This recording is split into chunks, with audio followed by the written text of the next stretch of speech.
साथियों, देवी और मैं आपके सामने एम के महानायक कांशीराम जी थिंकिंग स्कूल का स्टूडेंट के नाते जो मुझे समझाया गया और मैं जितना समझ पाया वो आपके सामने बात रखने जा रहा हूँ। तो हम देखते हैं कि इस देश में जो अराजकता है, जो अमानवता है, अवैज्ञानिकता है, इसका कारण कि यहाँ पे हमें शिक्षा नहीं दी गई। तो ये जो ऐसी कौन सी शिक्षा नहीं दी गई, किसने हमारी शिक्षा छीन ली गई? तो जो हमें बुद्ध के पास से शिक्षा मिली थी, जो बुद्ध ने इस देश को, पूरे समाज को खुद ही शिक्षित बनने का कहा था कि अतदीपो भव। तो इस संदेश से पूरा देश, पूरा समूह आगे बढ़ा और अपने खुद के ज्ञान पर आगे चला। इसी कड़ी को आगे बढ़ाकर महान सम्राट अशोक ने अपने राजकाल में जो अन्वीक्षी, त्रयी, वार्ता, दंड, ये जो शिक्षा की अलग अलग शाखाएं थी, उस शाखा का अपने लोगों को ज्ञान दिया, उसको फैलाया और उनके सोच विचार करने की क्षमता बढ़ाई नहीं तो उनका जीवन की शैली बन गई हो। और इस जीवन की शैली बनने से वहाँ पे समृद्धशाली, बड़ा विशाल, महान ऐसा भारत पूरे एशिया खंड में खड़ा रहा। लेकिन बाद में जो महान सम्राट अशोक के जो वंश में आगे चलकर बृहदत्त का जो पुष्यमित्र संघ द्वारा हत्या होने के बाद, उनका जो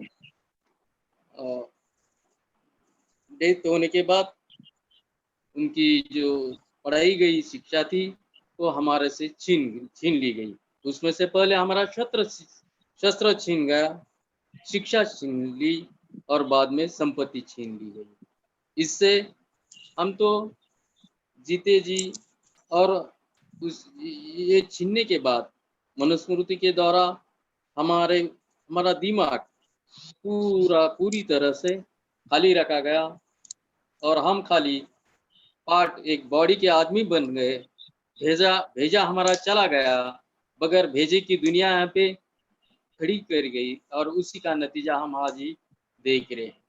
तो हमें आज पढ़ाने की जो बात आ गई, हमारे सामने ये सवाल क्यों पैदा हो गया कि हमें पढ़ाना है, हमें आपको सिखाना है, हमें अपने को विचार करना है, तो हमारे पास से ये छीन ली गई बात हमें पूर्ण वापस अपने लोगों को दोबारा देना है।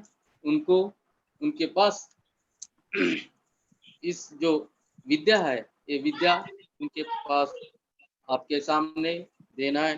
तो ये जो एजुकेशन का जो हमारी जो विद्या शिक्षा है, छीन लेने से हमारे सामने जो दुष्परिणाम भुगतना पड़े, उसके बारे में संतों ने ही बातें कही गई, संतों के द्वारा ही बातें बताई गई।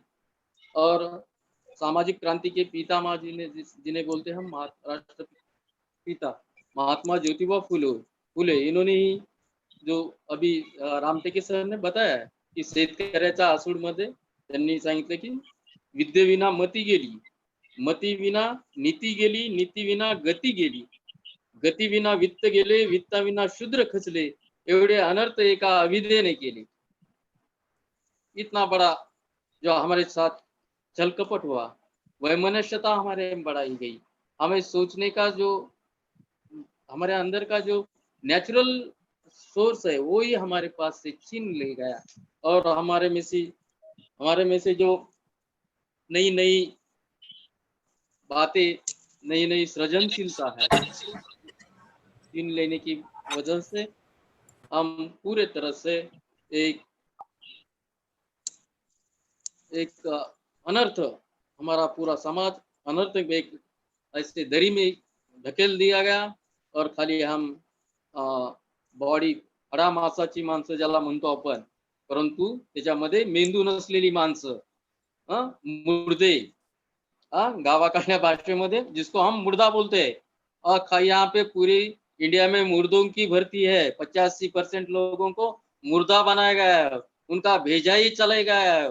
मुर्दा उठता है, मुर्दा बैठता है, मुर्दा रोता है, मुर्दा कहता है, लेकिन सोच विचार नहीं कर सकता, क्योंकि उसकी सोच विचार करने की शिक्षा उसके पास से छीन ली गई है। तो ये हमारे सामने पीबीएस सामाजिक ऋणाची परतफेड, पे बैक टू सोसाइटी प्रोग्राम की वजह से जिसको जिसको समझा है उसे उसे समझाने की जिम्मेदारी हमने अपने ऊपर ले ली है। और इस हमारे जो भाई मानवता की वजह से अगर हमारा दूसरा कोई मानुष आदमी गुलाम है, तो उस गुलामी वाले इंसान को उस गुलामी की जकड़ों से छुड़ाना ये मानवता का लक्षण है। और हम मानवता के विचारों को आगे ले जाने वाले एक प्रचारक है, और जो हमारे महापुरुषों ने हमें रास्ता दिया है उस रास्ते से जाने वाले। तो इस बात को आगे बाबा साहब ने छोटे शब्दों में अपने लोगों के सामने ये बात कही कि सीखा, संगठित हुआ, संघर्ष करा। सीखो, संघर्ष करो और संगठित बनो। लेकिन हमने क्या सीखा, क्या हमने संघर्ष किया, क्या हम कौन सा हम संगठन बना रहे हैं, ऑर्गेनाइज किस तरह से हो रहे हैं। हम देखते हैं कि हर जिले में जो 10-12 तहसीलें होती है, हर तहसील में एक एक राष्ट्रीय नेता है। अभी बाबा साहब के नाम पे, महापुरुषों के नाम में अगर उनकी संख्या गिनी गई ऑर्गेनाइजेशन की, संगठन की, तो पूरे गिनीज बुक में अपने अपना नाम लिखा जाएगा कि सबसे ज्यादा सोशल ट्रांसफॉर्मेशन मूवमेंट का नाम लेकर ऑर्गेनाइजेशन रजिस्ट्रेशन है, लेकिन बगैर दिमाग के काम चल रहा है, इमोशनल लेवल पे चल रहा है, उसके साथ थिंकिंग नहीं, उसके साथ खाली बाबा का, महापुरुषों का फोटो है, उसमें सोच विचार करने की क्षमता नहीं है। ये आज की 21वीं शताब्दी में हमारे सामने आई वाली जवाबदारी है। इस जवाबदारी को संभावना सिखाना है, सोचना सिखाना है, सृजनता सिखाना है। इस कड़ी को आगे लेके मान्यवर कांशीराम जी साहब ने हमें कुछ सिखाया है। हम कहते हैं कि कांशीराम साहब, बाबा साहब की जो लड़ाई थी वो न्याय की लड़ाई थी। तो हम बोलते हैं कि साहब का महानायक कांशीराम जी की लड़ाई तो कौन सी थी, तो उनकी राजनीतिक वोट का महत्व, इम्पोर्टेंस लोगों को बताना उनकी राजनीति थी। तो उन्होंने लोगों को क्या पढ़ाया, तो महानायक कांशीराम जी ने हमें पढ़ाया कि वोट हमारा, राज तुम्हारा, नहीं चलेगा, नहीं चलेगा। ये तख्त बदल दो, ताज बदल दो, बेईमानों का राज बदल दो। यहाँ के सामान्य से सामान्य आदमी के लिए जो बाबा साहब ने भारतीय संविधान के बाद हमें नया टूल्स दिया था, नया हथियार दिया था, उस हथियार को चलाने की शिक्षा महानायक कांशीराम जी साहब ने हमारे सामने दी है। और उस शिक्षा उस महानायक कांशीराम जी साहब ने, क्या प्रॉब्लम, तो हमारे सही चल रहा, आप बोलिए, आप कोई दिक्कत नहीं है, आप बोलते रहिए। महानायक कांशीराम साहब ने हमें जो शिक्षा दी, और उस शिक्षा के बाद आगे जो बात चली है 21वीं शताब्दी में की बात आ गई है। महानायक कांशीराम साहब ने हमें वोट का तो मूल्य लोगों को बताया, जो बाबा साहब ने हथियार दिया था हमारे सामने। तो उस हथियार के साथ उसमें जो हमें महानायक बताते थे, जिस समाज की गैर राजनीतिक जड़ें मजबूत नहीं होती, उस समाज की राजनीति कामयाब नहीं हो सकती। लेकिन हम भूल नहीं सकते, हम और इसलिए हम भूलते हैं इसलिए साहब हमें इस यहाँ के लोगों को उन्होंने प्रोग्राम दिया कि कहीं हम भूल ना जाए, कहीं हम भूल ना जाए, ये भूल जाने वाले क्षुद्र लोग है, ये भूल जाते अपने वारसा, महापुरुषों का वारसा भूल जाने वाले लोग है, ये कहीं भूल ना जाए। इसलिए साहब ने हमें प्रोग्राम दिया। आज 21वीं शताब्दी में हम लोगों के सामने एमके महानायक कांसीराम जी थिंकिंग स्कूल, तो इस 21वीं शताब्दी का नालंदा बोल के आगे लेके जा रहे हैं। जब इसका इतिहास लिखा जाएगा तो 21वीं शताब्दी की नालंदा जलगांव से शुरू होगी और पूरे देश में फैलाएगी, और हमें उसे आगे ले जाना है, थिंकिंग स्किल के जरिए लेके जाना है।